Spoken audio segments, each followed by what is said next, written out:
Hello everyone, welcome to Aaryansh, Saanvi and mom. इस channel पे हम पेरेंटिंग टिप्स और बच्चों से रिलेटेड फ़न और एजुकेशनल कंटेंट के बारे में बात करते हैं। आज का हमारा टॉपिक बहुत इंटरेस्टिंग है। जब भी कोई न्यूबॉर्न बेबी होता है तो जो उसके पेरेंट्स हैं उनके लिए भी वो एक ऑल टुगेदर न्यू एक्सपीरियंस होता है और बहुत सारी ऐसी चीज़ें होती हैं जिससे वो बहुत जल्दी वरिड हो जाते हैं, डॉक्टर के पास भागते हैं, बहुत पैनिक करते हैं। तो हम उन्हीं सब चीज़ों के बारे में बात करेंगे जिससे आपको उन चीज़ों के बारे में पहले से आइडिया हो और आप बिना वजह परेशान ना हो। तो चलिए टॉपिक स्टार्ट करते हैं। फर्स्ट पॉइंट है डायपर रैश। मेरे 2 बच्चे हैं। मेरी बेटी अभी 5 इयर्स की है, बेटा 4 इयर्स का है। तो दोनों के साथ मैंने ये एक्सपीरियंस किया कि अगर आप डायपर पहनाते टाइम बच्चों की हाइजीन का प्रॉपर ध्यान रखें, जब भी उनका डायपर चेंज करें तो उनके प्राइवेट पार्ट्स को अच्छे से क्लीन करें, ड्राई करें, कोकोनट ऑयल का यूज़ करें या डायपर रैश क्रीम का यूज़ करें तो डायपर रैश ना के बराबर होगा। बट स्टिल कई बार गर्मी, पसीने से या थोड़ा भी अगर क्लीनिंग करने में कमी रह जाती है तो बच्चों को डायपर रैश हो जाता है और वो विद टाइम ठीक भी हो जाता है। सेकेंड पॉइंट है बच्चों में रेड स्किन या बॉयल्स का होना। कई बार हम बच्चों के लिए बेस्ट प्रोडक्ट्स यूज़ करते हैं लेकिन हम ऑब्ज़र्व करते हैं कि बच्चों की स्किन पर, फेस पर बहुत सारे रेड मार्क्स या बॉयल्स आ जाते हैं। मेरी बेटी के साथ मैंने ये 1-2 बार ऑब्ज़र्व किया और मैं कई बार भाग के डॉक्टर के पास गई, लेकिन मुझे यही पता चला कि बच्चों की जो स्किन है वो काफ़ी सेंसिटिव होती है, नए इन्वायरमेंट के साथ एडजस्ट कर रही होती है, इसलिए इस तरह के बॉयल्स आ जाते हैं और रेगुलर कोकोनट ऑयल या फिर जो आप बेबी क्रीम यूज़ करते हैं उसके यूज़ से बहुत जल्द ठीक हो जाती है। थर्ड पॉइंट है वाइट फ्लेकी स्किन। जो बच्चों की स्किन है उस पर एक सफ़ेद परत जैसी दिखाई देना। अगेन बच्चों की स्किन क्योंकि नए इन्वायरमेंट में एडजस्ट कर रही है तो ये जो सफ़ेद परत है वो स्किन की फर्स्ट लेयर होती है और वो धीरे धीरे पील होती है ताकि फ्रेश स्किन आ पाए। और वो इस वजह से नहीं है कि आप बच्चे के लिए सही प्रोडक्ट्स का यूज़ नहीं कर रहे या बच्चे की बॉडी ड्राई है, वो कम्प्लीटली नॉर्मल है, उसके लिए किसी मेडिकेशन की नीड नहीं है। चौथा पॉइंट है गैस या कॉलिक प्रॉब्लम। ये चीज़ मैंने अपनी बेटी के साथ काफ़ी एक्सपीरियंस करी। उसको काफ़ी कॉलिक पेन होता था और हम लोग बहुत परेशान होते थे। उसका रीज़न ये होता है कि बच्चे जब छोटे होते हैं कई बार वो लंबी नाप लेते हैं और उनकी कुछ फीड्स मिस हो जाती हैं, या फिर अगर बच्चा मिल्क एक्सेप्ट कर रहा है, फीड प्रॉपर ले रहा है तो हम ओवर फीडिंग कर देते हैं, या फिर अगर पेरेंट्स बॉटल का यूज़ करते हैं तो बॉटल सक करते टाइम बच्चे की बॉडी में काफ़ी एयर चली जाती है, उससे बच्चे को गैस बन जाती है और जब तक वो गैस रिलीव ना हो बच्चे कंफर्टेबल फील नहीं करते। तो इसके लिए यही सल्यूशन है कि आप कुछ बच्चे को एक्सरसाइजेस करा सकते हैं जिससे उसको गैस रिलीज़ करने में हेल्प मिले, और या फिर डॉक्टर से इमरजेंसी कॉलिक ड्रॉप्स के बारे में पूछ सकते हैं जो इन केस ऑफ नीड आप बच्चे को दे सकते हैं। नेक्स्ट पॉइंट है सॉफ्ट स्पॉट इन बेबीज़।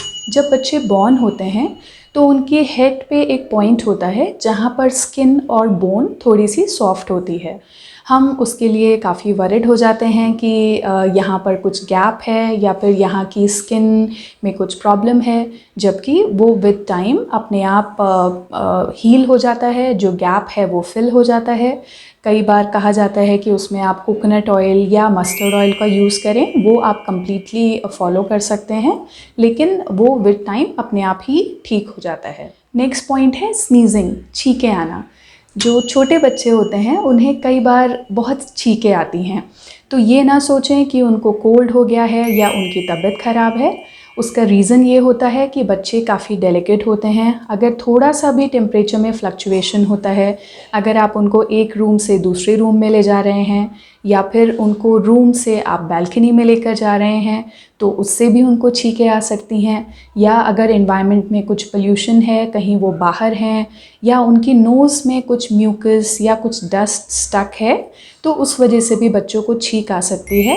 और वो एक बहुत नेचुरल तरीका है बच्चों की नोज़ को क्लीन करने का। जब बच्चे छींकते हैं तो जो भी उनकी नोज़ में स्टक होता है वो अपने आप निकल जाता है और बच्चों को उससे रिलीफ भी मिलता है। नेक्स्ट पॉइंट है हिकअप्स, हिचकियाँ आना। तो इसके लिए बिल्कुल चिंता ना करें, ये काफ़ी नॉर्मल चीज़ है। बच्चों को कई बार बहुत लंबे टाइम तक हिचकी आती रहती है।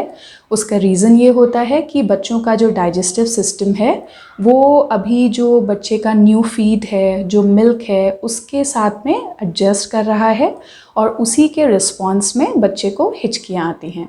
नेक्स्ट पॉइंट है स्पिट अप्स। स्पिट अप्स का मतलब है जब बच्चा फीड लेता है, मिल्क पीता है, तो उसके मुंह से एक कर्डल्ड मिल्क जैसा कर्ड मिल्क होता है, उस तरीके का कुछ सब्सटेंस निकलता है। वो कम्प्लीटली नॉर्मल है। जब बच्चे कई बार बर्प करते हैं या बच्चों का मिल्क डाइजेस्ट हो रहा होता है तो थोड़ी क्वांटिटी में इस तरीके का स्पिट अप बच्चों को हो जाता है। बस आप ये ऑब्ज़र्व करें कि उसको फ्रीक्वेंट वॉमिट्स ना हो या फिर बच्चे का जो वेट गेन है वो प्रॉपर हो रहा है, तो स्पिट अप्स की कोई चिंता ना करें। नेक्स्ट पॉइंट है बच्चों का नींद में एकदम से जाग जाना। ये I am sure her parent experience करता है और पेरेंट्स काफ़ी डिस्टर्ब्ड होते हैं क्योंकि बच्चा जब इस तरह से नींद में उठ के रोने लगता है, उनकी भी नींद डिस्टर्ब होती है। तो वो उसके लिए काफ़ी थ्योरीज़ लोगों से सुनते हैं कि बच्चा पिछले बर्थ का कुछ देख रहा है या फिर पिछले बर्थ का उसे कुछ याद आ रहा है। तो इस तरह की चीज़ों में विश्वास ना करें। इसका रीज़न ये होता है कि बच्चे जब मदर की वूम्ब में होते हैं तो इन्वायरमेंट काफ़ी डिफरेंट होता है। वो काफ़ी डार्क इन्वायरमेंट होता है, वो पानी में रह रहे होते हैं और जब बाहर आते हैं तो उनकी एक्टिविटीज़, फूड, क्लोथिंग सब कुछ काफ़ी चेंज हो जाता है। तो जब बच्चे सोते हैं तो एक रिफ्लक्स की फॉर्म में बच्चे इस तरह से घबरा के उठ जाते हैं और वो विद टाइम अपने आप ठीक हो जाता है। नेक्स्ट पॉइंट है irregular potty. I am sure जो सब न्यू मदर्स हैं वो इस चीज़ को काफ़ी माइन्यूटली ऑब्जर्व करती हैं कि बच्चे की पॉटी का टेक्सचर, स्मेल, कलर, फ्रीक्वेंसी क्या है, वो आपको ज़रूर ऑब्जर्व करना चाहिए। लेकिन साथ में ये भी जानना ज़रूरी है कि हर बच्चे का डाइजेस्टिव सिस्टम अलग होता है, उसकी पॉटी की फ्रीक्वेंसी डिफरेंट होती है। तो एक बच्चा अगर 5-6 दिन में एक बार पॉटी कर रहा है तो वो भी नॉर्मल है, और वहीं अगर दूसरा बच्चा एक दिन में 8 से 10 बार पॉटी कर रहा है तो वो भी बिल्कुल नॉर्मल है। मैंने अपने बेटे के साथ यही ऑब्ज़र्व किया कि रात के टाइम पे जब वो फीड्स लेता था तो उसको बहुत फ्रीक्वेंटली पॉटी होती थी। फिर पॉटी होने से वो फिर फीड मांगता था, फिर वो पॉटी करता था। तो इस साइकिल की वजह से मैं कई बार डॉक्टर से फ़ोन पे डिस्कस करती थी, उनको दिखाने जाती थी, लेकिन हर बार डॉक्टर ने मुझे यही एडवाइस किया कि ये कम्प्लीटली नॉर्मल है और 3 to 4 मंथ्स की ड्यूरेशन में वो अपने आप ठीक हो जाता है। आई होप ये सब इंफॉर्मेशन आपको रेलेवेंट लगी होगी। ये सब चीज़ें अगर पेरेंट्स को पहले से पता हों तो काफ़ी वो रिलीव्ड फील करते हैं क्योंकि वो उन चीज़ों को नॉर्मली लेते हैं, उस चीज़ के लिए वरिड नहीं होते हैं। So see you in the next video. Till then take care.